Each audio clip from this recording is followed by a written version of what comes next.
पंतप्रधान नरेंद्र मोदींच्या हस्ते चिनाब नदीवरील जगातील सर्वात उंच रेल्वे पुलाचं लोकार्पण।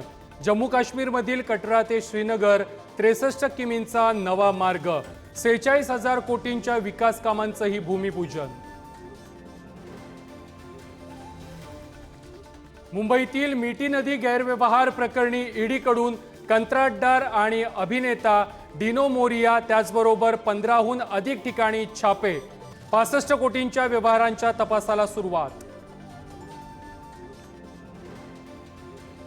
ठाकरेंची शिवसेना आणि मनसे युतीबाबत संजय राऊतांचं भुवया उंचावणारं वक्तव्य।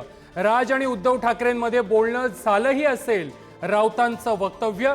तर युतीबाबत अद्याप कोणताही प्रस्ताव नाही, मनसे नेते संदीप देशपांडेंचा दावा।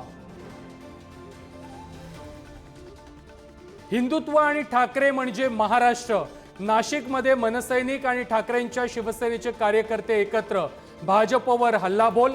ठाकरेंची शिवसेना आणि मनसेच्या युतीच्या चर्चांना पुन्हा उधाण। बीडच्या आष्टीमध्ये जमिनीच्या वादातून गुंड पाठवून महिलेसह मुलाला लोखंडी रॉडनं बेदम मारहाण। गाडीच्या काचाही फोडल्या। पोलिसांकडून तपास सुरू।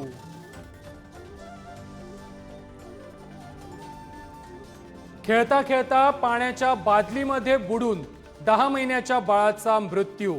नाशिकमधील देवळालीच्या रोकडोबावाडीमधील दुर्दैवी घटना। कर्जदारांना मोठा दिलासा।